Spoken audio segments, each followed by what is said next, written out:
इस कार्यक्रम के पुण्यार्जक हैं विद्या अरह गुरु भक्त परिवार श्री निर्मल आभा जी, आशीष प्रिया जी, प्रणीत जी, प्रियांश जी, राम का परिवार बयाना जयपुर एवं शैफाली जी, सौरभ जी अमेरिका, श्री प्रकाश चंद्र जी, श्रीमती मुन्नी देवी, प्रदीप कुमार रानू जी, कमल जी नेहा, हंसनी जैन एवं समस्त काला परिवार गढ़मोरा वाला परिवार Jaipur. Firm Adinath cable company, doctor Shri Umesh Singhai, Asha Singhai, Upendra Singhai, Sonia Singhai, Utkarsh Singhai, Abira Singhai, Vrinda Singhai, Harsh Singhai, Antulata Singhai, Chittorgarh Rajasthan. बोलिए पंच परमेष्टि भगवान की, भगवान महावीर स्वामी की, अहिंसा परमो धर्म की, परम पूज्य आचार्य गुरुवर श्री विद्यासागर जी महाराज की, परम पूज्य आचार्य श्री समय सागर जी महाराज की,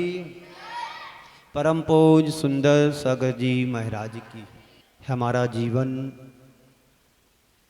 विषमताओं से जकड़ा हुआ है। कहीं पर भी हमें एक रूपता परिलक्षित नहीं होती है। संसार की इन 84 लाख गलियों में संसार का प्रत्येक प्राणी भ्रमण कर रहा है, भटक रहा है। कहीं पर जन्म हो रहा तो कहीं पर अवसान हो रहा, कहीं पर कमल खिल रहा है तो कहीं पर कमल मुरझा भी रहा है, कहीं पर सुख की अल्पता है तो कहीं पर सुख अधिक मात्रा में है। यानी संसार में कुछ भी स्थिर नहीं है। सब नाशवान क्षणभंगुर अस्थिर जीवन के साथ संसार का हर प्राणी सामना कर रहा है। बात अपनी चल रही है कि संसार में कुछ भी स्थिर नहीं है। बस अंतिम पड़ाव पर हम चल रहे हैं। अस्थिर भावना का भी प्रवचन अंतिम चल रहा है। जीवन की नश्वरता का पाठ वही सीख सकता है जिसे सामने परिस्थितियों को देख रहा है, समझ रहा है। दीपक जल रहा है तब तक अच्छा लगता है, दीपक मंद हो जाता है, रोशनी खत्म हो जाती है तो वही दीपक हमारे जीवन में उदासीनता ला देता है। पूज्य गुरुदेव ने बहुत अच्छी पंक्तियां कभी दोहा के रूप में लिखी हैं। पूरब में भी लाली होती पश्चिम में भी लाली है, पूरब में भी लाली होती पश्चिम में भी लाली है, एक जगाती एक सुलाती कितनी अंतर वाली है। सूर्य से जब उदित सूरज होता है तो हमारे जीवन को स्वस्थ और समृद्धशाली बनाता है। वही सूरज जब अस्ताचल की ओर चला जाता है तो हमें सुस्ती लाता है और हमारे लिए सुला देता है। लाली दोनों में है पर दोनों कितनी अंतर वाली है। एक सुला रही एक जगा रही। आप लोग दोनों सूरज की लालियों का सम्मान करते हैं। जब सुबह उठते हैं तो 6 बजे सूरज का स्वागत सत्कार करते हैं और जब शाम होती है 7 बजे सूरज अस्ताचल की ओर ढल जाता है, चला जाता है। यही स्थिति हमारे जीवन के साथ, कहीं पर जन्म हो रहा है तो सूर्य का उदित होना समझना, वो कहीं पर यदि मरण हो रहा है तो समझना सूर्य अस्त हो गया। अस्त हो रहे ज्ञान सूर्य ने सोचा था एक दिन की शाम, मेरे ढल जाने के बाद कौन करेगा मेरा काम। अस्त हो रहे ज्ञान सूर्य ने सोचा था एक दिन की शाम, मेरे ढल जाने के बाद कौन करेगा मेरा काम। ये हर घर घर की कहानी है। कहीं जन्म, कहीं मरण, कहीं सुख, कहीं दुख, कहीं लाभ, कहीं हानि, कहीं जय, कहीं पराजय, कहीं संयोग, कहीं वियोग। ये चक्र संसार चक्र है, निरंतर चल रहा है। तो जीवन की वास्तविकता को समझने के लिए हमें 12 भावनाएं का पाठ पढ़ाया जा रहा है। जिंदगी की सच्चाई को हम जाने और समझें कि जीवन में क्या अच्छा है, क्या बुरा है, क्या भला है, क्या लाभ है, क्या दया है, क्या याद है। सुबह आज के प्रवचन में दोनों शब्दों को बताया था।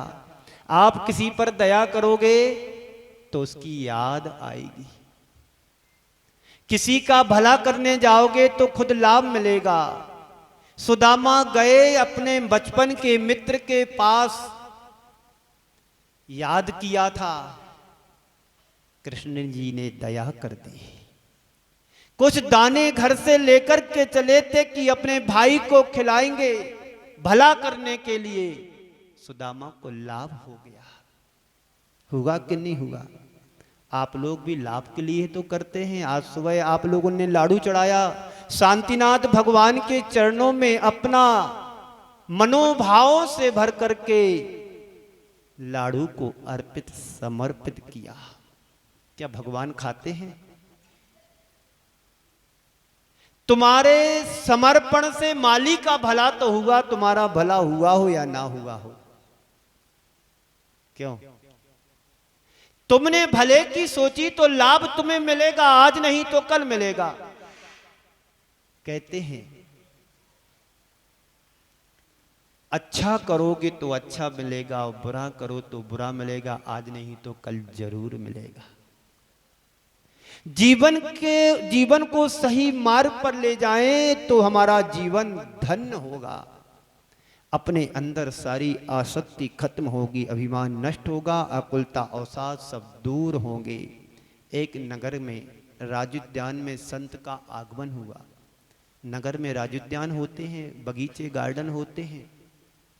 सारे नगर के निवासी संत की वंदनार्थ पहुंचे, दर्शन करने के लिए पहुंचे।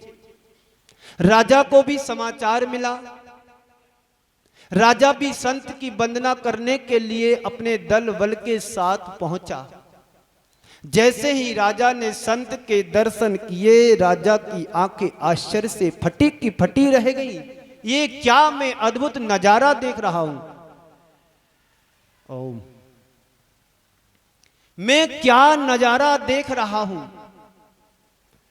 राजा को विश्वास नहीं हो रहा है कि मैं जो देख रहा हूं क्या वो सच है। राजा की इस मुद्रा को देखते हुए संत ने अपनी ओर अपना मौन तोड़ते हुए कहा कि राजन, जो तुम देख रहे हो वो सही है, अच्छा है। ये आप में इतना परिवर्तन कैसे आ गया? क्योंकि जो मुनिराज थे वो राजा के बचपन के मित्र थे।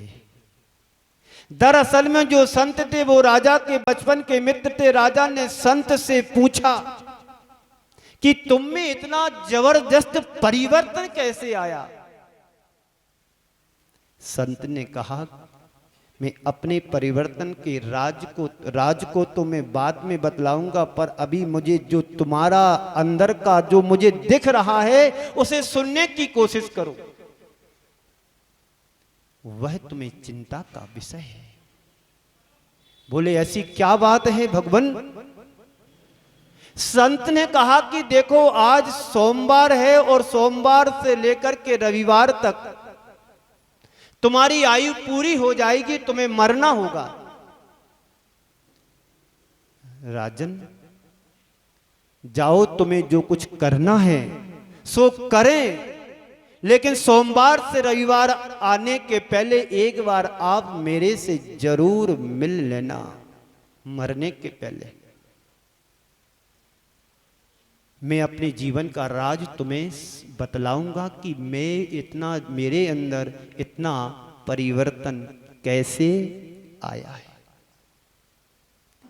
राजा तो अंदर से एकदम घबरा गया कि ये क्या हमारे गुरुदेव बोल रहे हैं कि सोमवार से रविवार तक के दिन के बीच में हमारा मृत्यु हो जाएगी। ऐसा है क्या मेरे अंदर? क्या उन्होंने देख लिया? संत वो साधारण संत नहीं थे, एक दिव्य संत के रूप में थे। राजा तो अंदर से घबरा गया, ये क्या है? अब तो राजा भीतर से बदल गया। हर पल उसके सामने उसको सिर्फ मौत दिखाई दे रही है, उसे सिर्फ मौत दिखाई दे रही है। वह राजा अंदर से पूरी तरह साधु जैसा बन गया। उसके हाव भाव आमूल चूल परिवर्तन उसके जीवन में आने लगा। पल पल में उग्रता उत्पन्न करने वाला राजा, गुस्सा करने वाला राजा क्या हो गया? शांति की मूर्ति बन गया।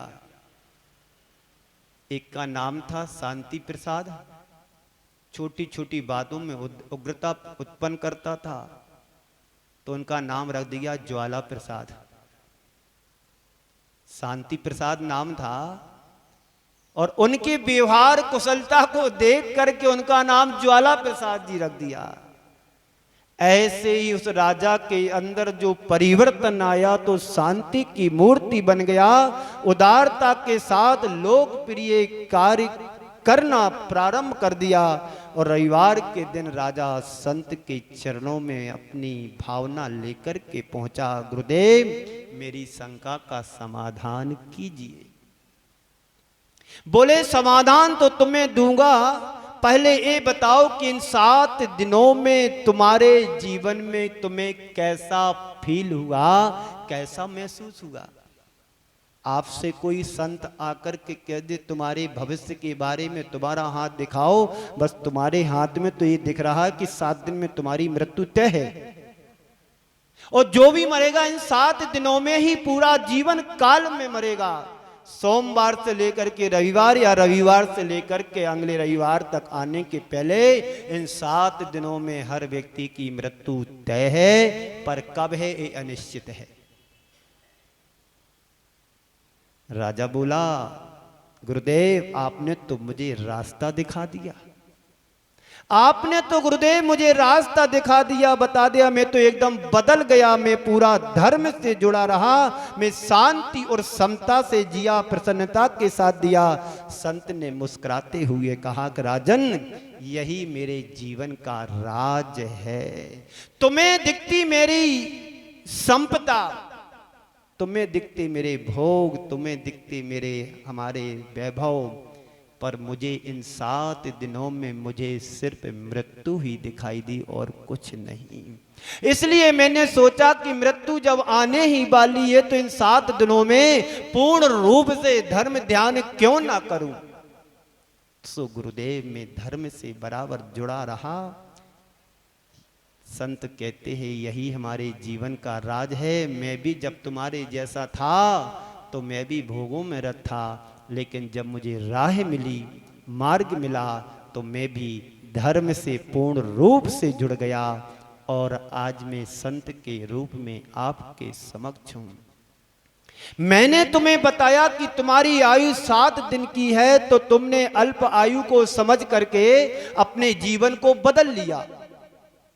यहां पर जितने बैठे हैं आप लोग बदलने के लिए तैयार हो? महाराज आप ही बदल जाओ, हम तो जैसे हैं तो बहुत अच्छे हैं। हम जैसे हैं बहुत अच्छे हैं, आप ही बदलो, आप ही सुधरो, आप ही संभलो। हमारा मार्ग अलग है और तुम्हारा मार्ग अलग है।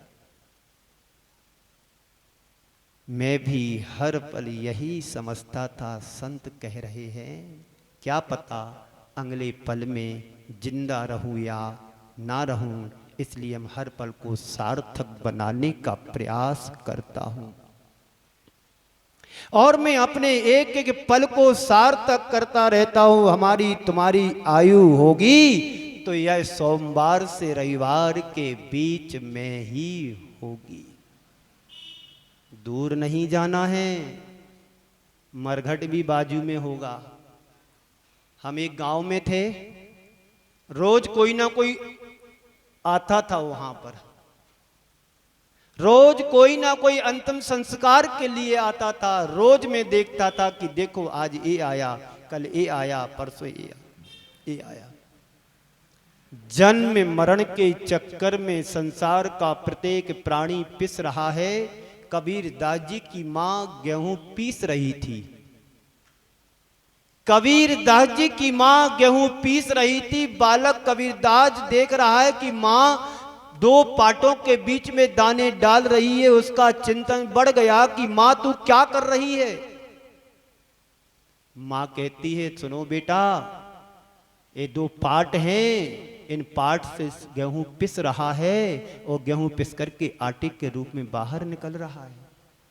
हाँ पूरे गेहूं पिस जाते हैं। मां कहती हाँ पूरे गेहूं पिस जाते हैं।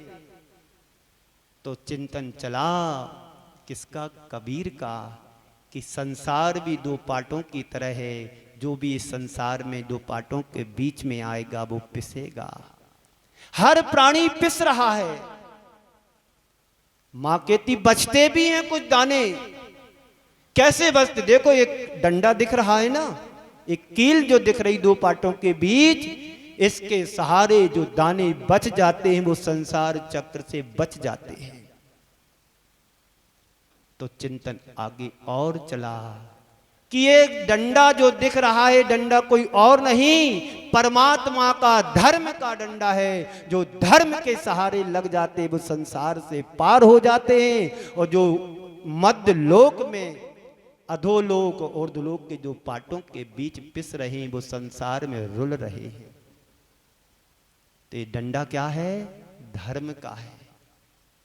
संत ने कहा कि मुझे हर पल मुझे अपनी जिंदगी को सार्थक करने में लगाता हूं, एक एक श्वास को।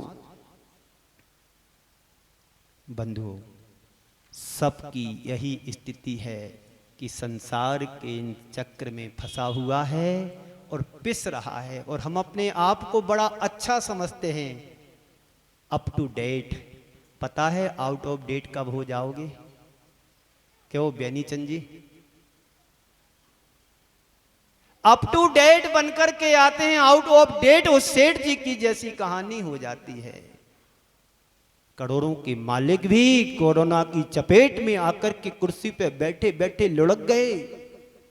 कोई भरोसा नहीं जीवन का, जिंदगी का। हम सुरक्षित आज यहां तक पहुंचे हैं, अपना पुण्य समझो, क्योंकि जो धर्म ध्यान से जुड़े रहे थे वो बच गए। तो इसलिए जीवन की सच्चाई को समझने वाले लोगों में आसक्ति नहीं होती है। इसलिए एक सूत्र अनित्य भावना को याद करो, पल पल इसका चिंतन करो कि संसार में कुछ भी शाश्वत नहीं है। इस कार्यक्रम के पुण्यार्चक थे विद्या अरह गुरु भक्त परिवार श्री निर्मल आभा जी, आशीष प्रिया जी, प्रणीत जी, प्रियांश जी, राम का परिवार बयाना जयपुर एवं शैफाली जी, सौरभ जी अमेरिका, श्री प्रकाश चंद्र जी, श्रीमती मुन्नी देवी, प्रदीप कुमार, रानू जी, कमल जी, नेहा, हंसनी जैन एवं समस्त काला परिवार गढ़मोरा वाला परिवार Jaipur. Firm Adinath cable company, doctor Shri Umesh Singhai, Asha Singhai, Upendra Singhai, Sonia Singhai, Utkarsh Singhai, Abira Singhai, Vrinda Singhai, Harsh Singhai, Antulata Singhai, Chittorgarh Rajasthan.